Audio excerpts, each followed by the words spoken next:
Jésus, avec tout le cortège des anges et tous les rachetés, quittèrent la sainte cité. Les anges escortèrent leur chef, puis venait la suite des saints rachetés. Alors Jésus, déployant une majesté terrible, appela les morts hors de la tombe. Ils en sortirent avec les mêmes corps débiles, maladifs, qui étaient descendus dans la fosse. Quel spectacle! À la première résurrection. Les rachetés se réveillèrent dans la fleur de l'immortalité, mais à la seconde résurrection, les méchants portèrent les marques visibles de la malédiction.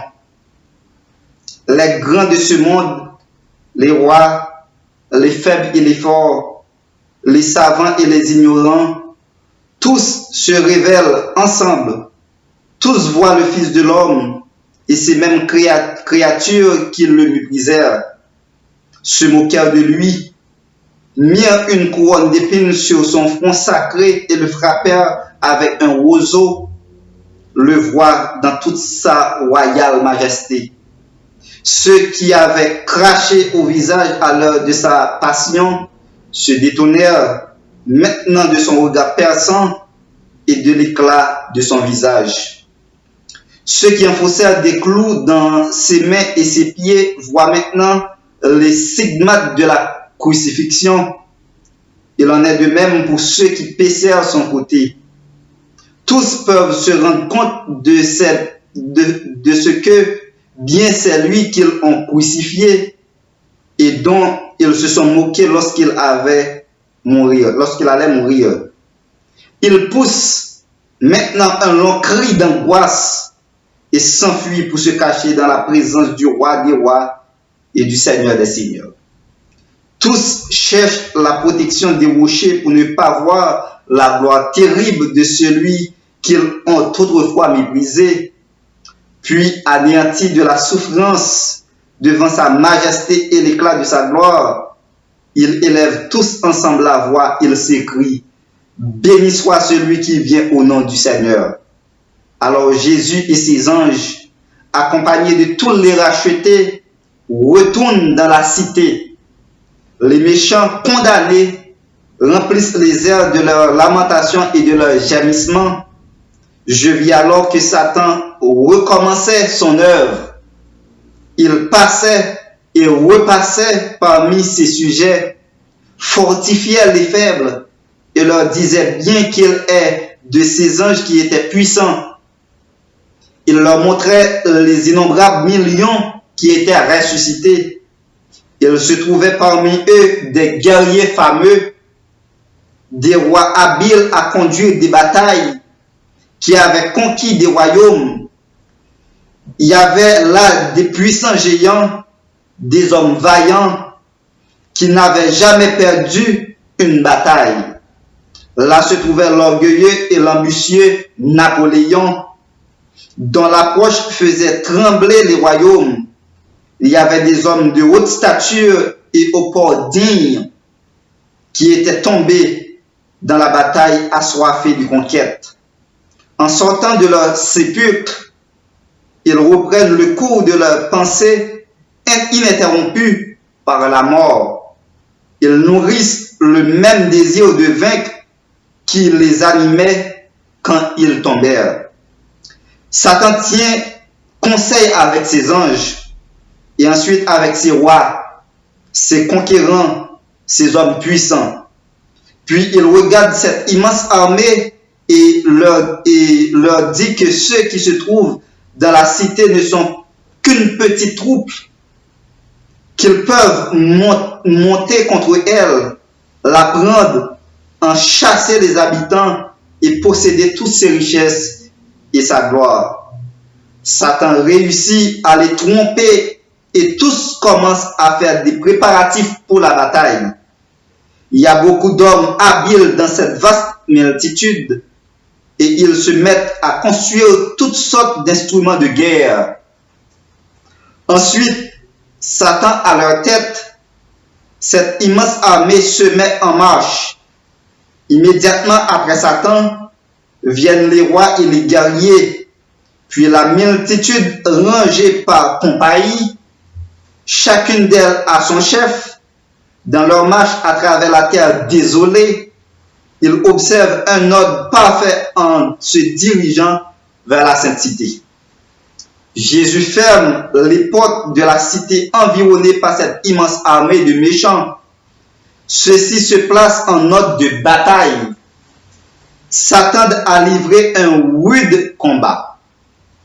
Alors Jésus et toute l'armée des anges, ainsi que tous les saints, dont les têtes sont ornées de couronnes étincelantes, montent sur les murailles de la cité. Jésus, d'un ton de majesté, dit: pécheurs, contemplez la récompense des justes. Et vous, mes rachetés, contemplez le salaire des méchants. La grande armée des méchants regarde la troupe glorieuse des justes qui tiennent sur les murailles de la ville. En voyant la splendeur et les couronnes étincelantes de leur visage rayonnant de gloire, réfléchissant l'image de Jésus, puis contemplant la gloire indescriptible et la majesté du roi des rois et du seigneur des seigneurs, les méchants sentent leur courage défaillir. Ils sont assaillis par la pensée des richesses et de la gloire qu'ils ont perdues. Et ils comprennent que le salaire du péché, c'est la mort. Ils voient ce qu'ils ont méprisé, saints, heureux, revêtus de gloire, d'honneur et d'immortalité, alors que sont hors de la cité, au milieu des choses méprisables et abandonnables. Bonjour et bonsoir frères et sœurs, chers amis. Le haut privilège de vous servir, le haut privilège de parler de la part de celui qui nous aime, de la part de celui qui vit de toute éternité et de la part de celui qui veut que tous nous soyons sauvés. C'est toujours un privilège de vous servir, toujours un privilège de parler de la part de celui qui nous aime, toujours le privilège de partager cette série d'études avec vous, frères et sœurs, puisque nous vivons des périodes difficiles, nous vivons des moments extrêmement compliqués. La parole de Dieu, cette parole qui est là pour nous éclairer, est mésinterprétée et vous le pouvez tous le constater. Aujourd'hui, il y a une pluralité de sectes religieux avec des interprétations toutes différentes. Mais la parole de Dieu qui est lumière, frères et sœurs, chers amis, la parole de Dieu, cette parole qui ne change pas, et Dieu veut que tous nous parvenions à la connaissance de la vérité pour être sauvés. Et voilà pourquoi vous et moi, nous devons faire confiance à cette parole. Nous devons sonder les Écritures, comme il a dit dans Jean chapitre 5, le verset 39, afin de pouvoir parvenir à la connaissance de la vérité et d'avoir la vie éternelle lorsque Jésus reviendra bientôt sur la vie. Dans cette manche d'études, comme vous pouvez tous le constater, nous étudions des sujets extrêmement importants, à savoir le retour de Jésus-Christ. Dans cette manche d'études, le retour de Jésus-Christ, nous étudions des sujets extrêmement importants, frères et sœurs, chers amis, des sujets pouvant vous éclairer sur les multiples interprétations et qui fait l'objet de la Bible aujourd'hui. Mais la lumière ne change pas, frères et sœurs, cette lumière ne change pas, la parole de Dieu ne change pas.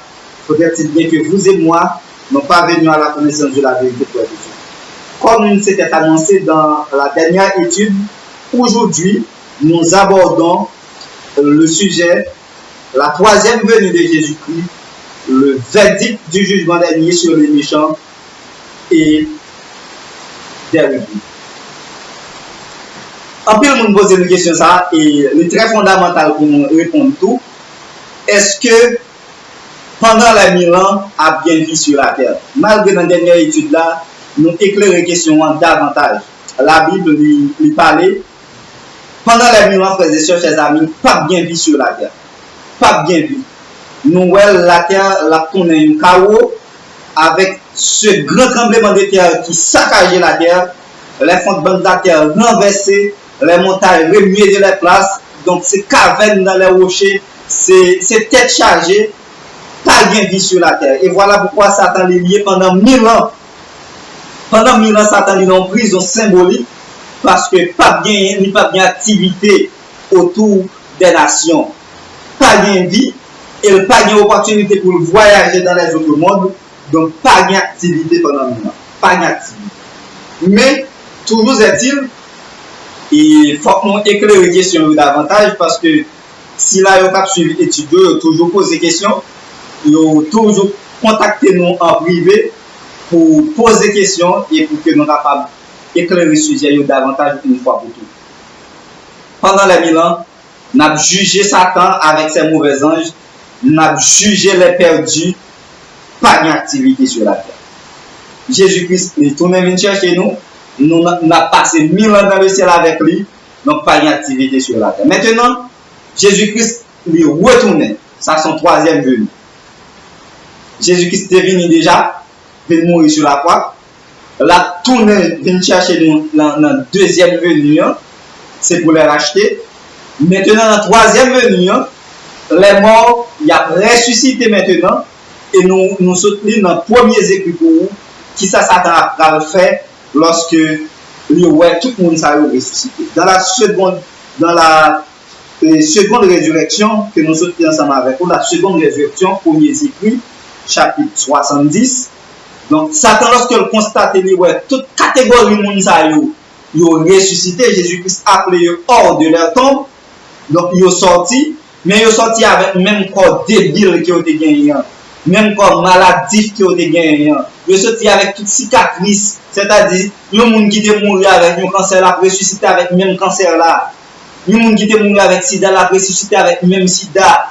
Quel spectacle, quel contraste avec la première résurrection, c'est-à-dire, dans la première résurrection, les justes qui ressuscitaient, quel que soit sorte gagné comme handicap, quel que soit sorte gagné comme cicatrice mortelle, corporelle, ou à ressusciter saint.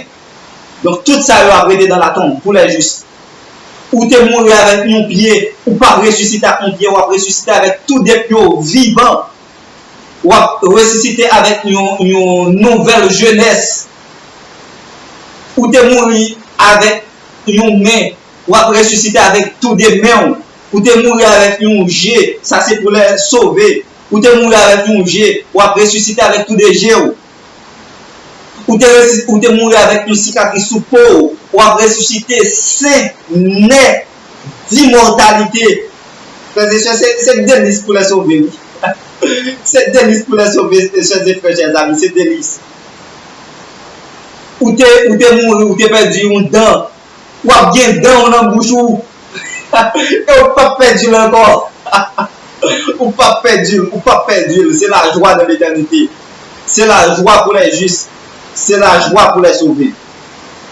Mais si là qui mourit en dehors du gemme de la résurrection, il a ressuscité Jean qui mourit avec toute gemme maladie qui a gagné, il a ressuscité comme ça. C'est ça que le texte a dit. Donc quel contraste avec la première résurrection.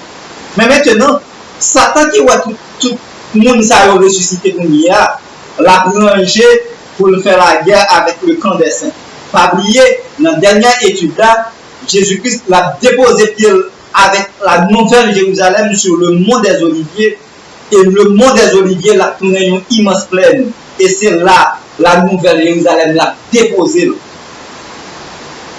C'est là la nouvelle Jérusalem a déposé. Nous tous nous prenons peut-être des cailles immobiles que l'architecte ont fait. Des cailles immobiles, des cailles déplaçables. Eh bien, la nouvelle Jérusalem qui descend du ciel, la descend dans l'espace sur le mont des Oliviers. C'est un espace précis que l'Éternel, lorsque dépose pied sur le mont des Oliviers, a tourné une immense plaine. La déposé la nouvelle Jérusalem là avec tous les rachetés. Maintenant, les morts, les perdus, et Jésus-Christ appelé hors de la tombe, ils ont ressuscité. Maintenant, nous ne connaissons pas qui espace de temps que vous gagnez. Nous avons dit ça déjà. Nous ne connaissons pas qui espace de temps. La Bible pas dit nous espace de temps et l'esprit de la prophétie pas dit nous qui espace de temps que vous allez gagner pour mobiliser les hommes de guerre. Il y a bien temps pour faire bombes, pour faire armes, pour faire munitions. Il y a bien tout le temps ça pour préparer, pour accaparer de la nouvelle Jérusalem, pour accaparer du royaume des saints. Maintenant, c'est là, Jésus-Christ va prononcer verdict, jugement perdu. C'est là qu'il va recevoir verdict, jugement. Lorsque Satan a la tête, avec les principaux rois, les grands guerriers dont Napoléon, que nous, et premiers écrits, cité nous, la servante du Seigneur, cité nous. Donc, les grands guerriers dans le temps, les grands hommes de guerre, ils ont ressuscité tout, ensemble avec Satan et ses anges. Donc, ils ont arrangé pour faire toute espèce de âme pour accaparer la nouvelle Jérusalem. Et c'est là, le texte lui parlait de bataille d'Armageddon. Il parlait de bataille d'Armageddon. Si que nous regardons dans Apocalypse chapitre 16, on regarde ensemble Apocalypse chapitre 16. Apocalypse chapitre 16, la bataille d'Armageddon, et le verset 16, il a dit, ils les rassemblèrent dans le lieu appelé en hébreu Armageddon. D'après Apocalypse chapitre 16, et le verset 16, il a dit, ils les rassemblèrent dans le lieu appelé en hébreu Armageddon.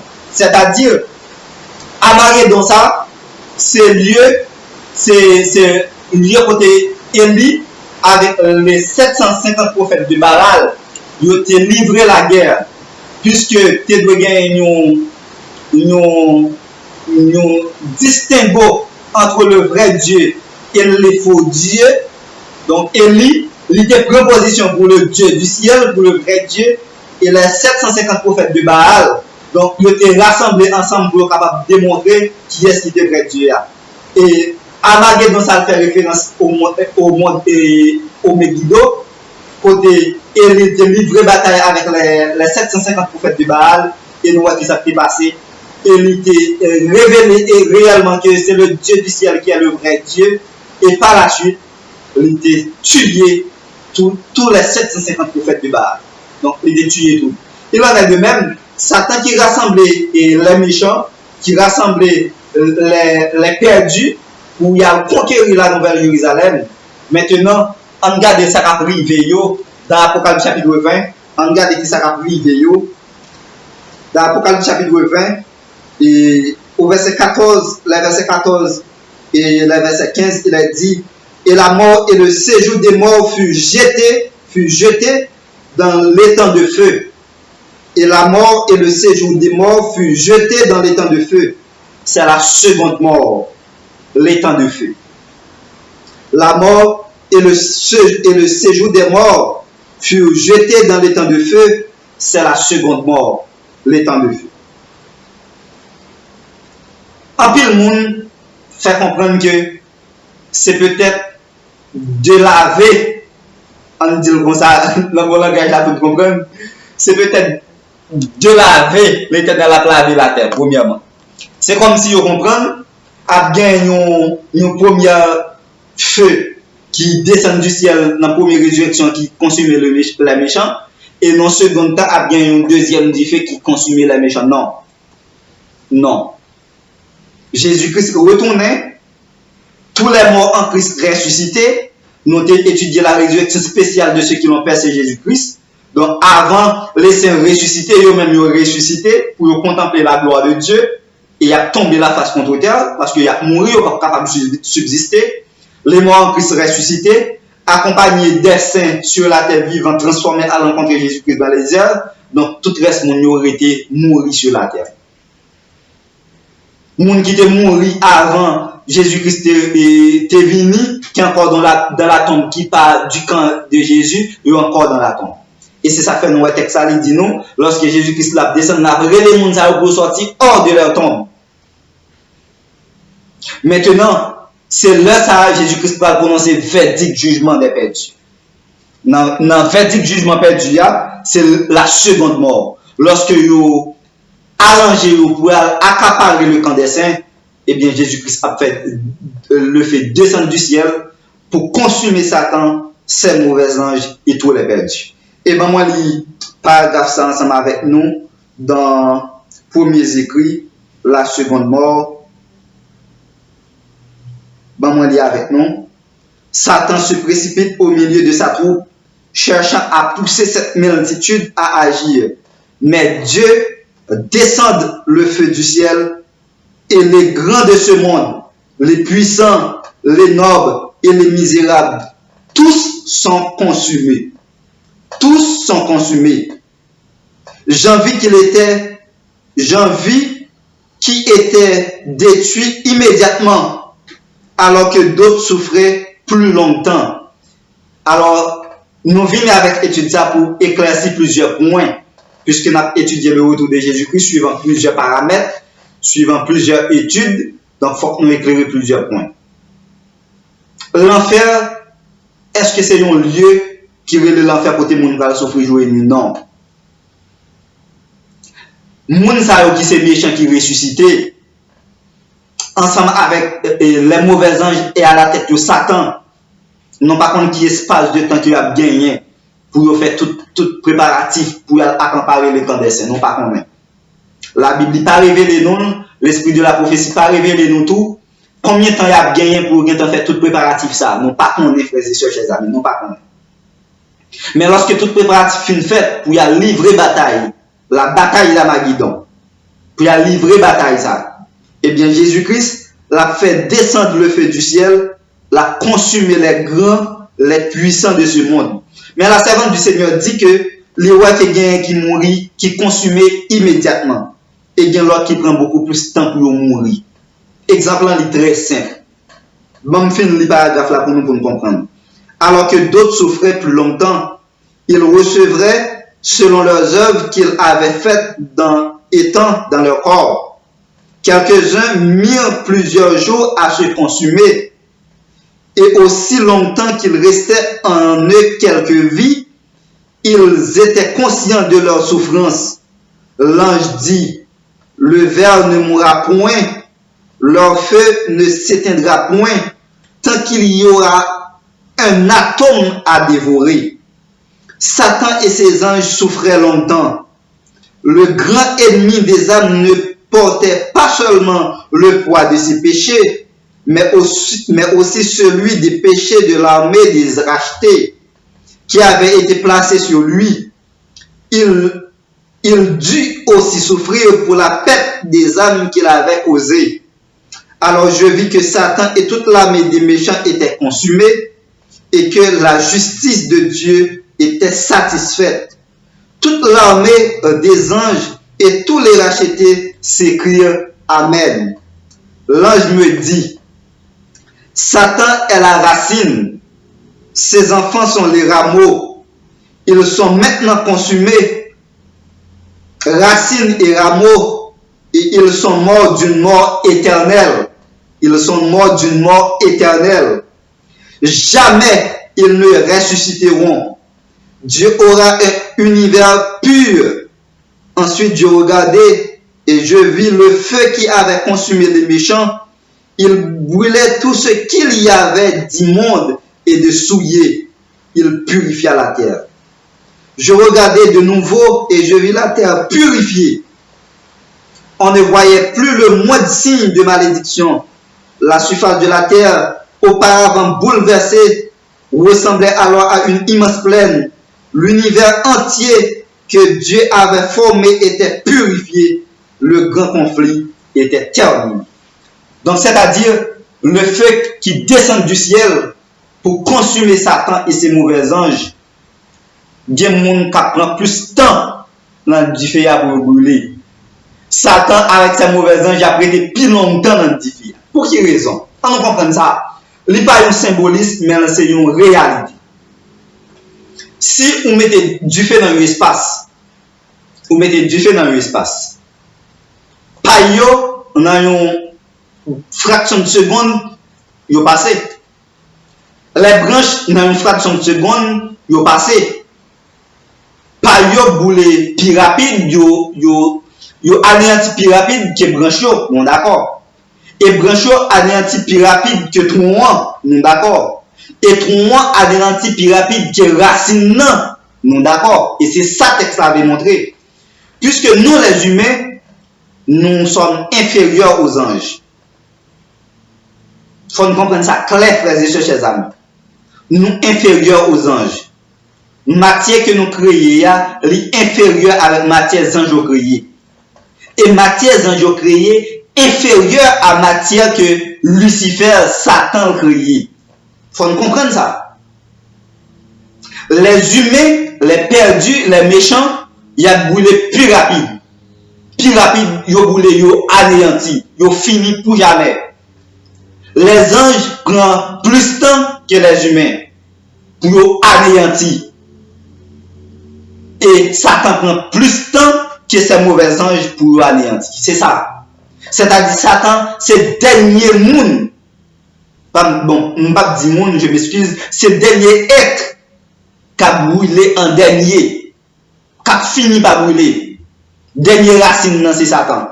Donc c'est lui-même qui pour finir en dernier. Le feu du ciel a consumé en dernier. Le feu l'a descendu du ciel en même temps pour consumer les perdus, les humains, les anges ensemble et Satan. Mais les humains perdus a brûlé plus rapide. Après, ils viennent les anges, les mauvais anges, disons, et après les mauvais anges, c'est Satan qui a fini en dernier. Donc, frères et sœurs, chers amis, Dieu l'a exercé le jugement. Les jugements de Dieu, il a exercé. Il y a des gens qui posent des questions et je dis à nous assister à un évangile de troisième chance, de deuxième chance. Côté deuxième chance, ça y est. Qui compte une deuxième chance à travers la Bible?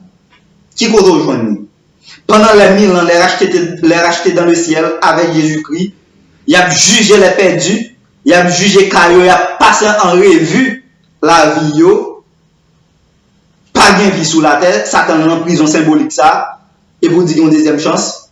Côte deuxième chance, ça y est. Jésus-Christ descend avec la nouvelle Jérusalem, les méchants ressuscités maintenant, et ensemble avec Satan et ses mauvais anges, il a arrangé pour y accaparer le camp des saints, et Jésus-Christ lui fait le fait descendre du ciel pour purifier yo, racine rameau, en rien pas prêté, la terre a purifié. Donc côté deuxième chance ça y est. Côté deuxième chance ça y est. Donc en nom de bon Dieu, frères et sœurs, chers amis, pour que nous soyons capables du nombre des élus. En nom de bon Dieu, pour que nous soyons capables de rester dans le pied jusqu'à ce que le retourne vienne chercher nous. C'est ça que nous faisons. C'est prier pour nous prier, bon Dieu, pour que nous restions attachés à lui-même. Parce que depuis nous vivons, ou pas de chance, ou pas, bon, pas de chance, ou pas d'opportunité, ou pas saisir l'opportunité pour servir Dieu, de pour mourir, car fini, car classé, soit pour la vie éternelle, soit pour la mort éternelle. Pas de deuxième chance. Tant que nous avons envie, il y a une opportunité pour faire partie du nombre des élus, pour faire partie du nombre des sauvés. Mais de vous mourir, tout est fini. De vous mourir, car classé, soit pour la mort éternelle, soit pour la vie éternelle. Pas de deuxième chance. Évangile deuxième chance, pas existé à travers la Bible. La Bible que m'y la parole de Dieu, ça que m'y libre autorité pour me dire, de vous mourir, car classé, soit pour la vie, soit pour la mort éternelle. C'est dès aujourd'hui pour arranger vie avec le Seigneur. Dès aujourd'hui pour arranger cause avec le Seigneur. Donc, si vous pas arranger vie dès aujourd'hui avec le Seigneur, pas de deuxième chance pour vous. Pas de deuxième chance. Donc, frères et sœurs, chers amis, en nous demandant bon Dieu, le Saint-Esprit de Dieu, capable d'éclairer nous. En nous demandant bon Dieu pour que nous soyons capables de rester accrochés à sa parole, pour nous capables de rester convaincus que c'est là qui vit de toute éternité. C'est là qui vient bientôt pour juger la terre et se réprouver. Mais dans ce grand conflit, on demande bon Dieu pour que nous soyons capables de sortir victorieux. Dans la dernière étude là, dans manche ça, le retour de Jésus-Christ, nous allons étudier avec vous l'héritage des sauvés, l'héritage des saints. N'aimeriez-vous pas, frères et sœurs, chers amis, être du nombre des sauvés? Pas parmi les sauvés, parmi les rachetés de tous les âges, ou pas faire partie de nom ça. On demande bon Dieu pour que ou parmi ici là ça y est. Et dans la dernière étude, dans manche le retour de Jésus-Christ, nous allons étudier l'héritage des saints.